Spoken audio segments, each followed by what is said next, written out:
ಈ ವೆದರ್ಗೊಂದು ಸಖತ್ ಸ್ಪೈಸಿ ಆಗಿರುವಂತ ಕ್ಯಾಪ್ಸಿಕಮ್ ಪೆಪ್ಪರ್ ರೈಸ್ ಮಾಡೋಣ. ಇದನ್ನ ಮಾಡ್ಕೊಳ್ಳೋದು ಅಷ್ಟೇ ತುಂಬಾ ಸುಲಭ. ಒಂದು ಪ್ಯಾನ್ಗೆ ಬ್ಲಾಕ್ ಪೆಪ್ಪರ್ ಮತ್ತೆ ಜೀರಿಗೆನ ಹಾಕೊಂಡು ಡ್ರೈ ರೋಸ್ಟ್ ಮಾಡ್ಕೋಬೇಕು. ನಂತರ ಇದನ್ನ ಒಂದು ಕುಟಾಣಿಗೆ ಸೇರಿಸ್ಕೊಂಡು ತರಿತರಿಯಾಗಿ ಪುಡಿ ಮಾಡ್ಕೋಬೇಕು. ಇಷ್ಟು ಪುಡಿ ಆದ್ರೆ ಸಾಕಾಗುತ್ತೆ. ನಂತರ ಒಂದು ಪ್ಯಾನ್ಗೆ 2 ಸ್ಪೂನ್ ಆಯಿಲ್ 1 ಸ್ಪೂನ್ ತುಪ್ಪನ ಹಾಕೊಂಡು ಆಯಿಲ್ ಕಾದ ನಂತರ ಸಾಸಿವೆ ಮತ್ತೆ ಜೀರಿಗೆನ ಹಾಕೋಬೇಕು.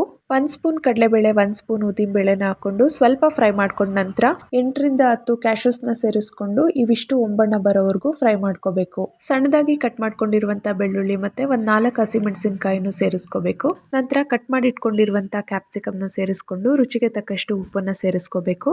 ಇದಿಷ್ಟು ಸ್ವಲ್ಪ ಫ್ರೈ ಆದ ನಂತರ ಮೊದಲೇ ಬೇಯಿಸಿಟ್ಕೊಂಡಿರುವಂತ ರೈಸ್ನ ಸೇರಿಸ್ಕೋಬೇಕು.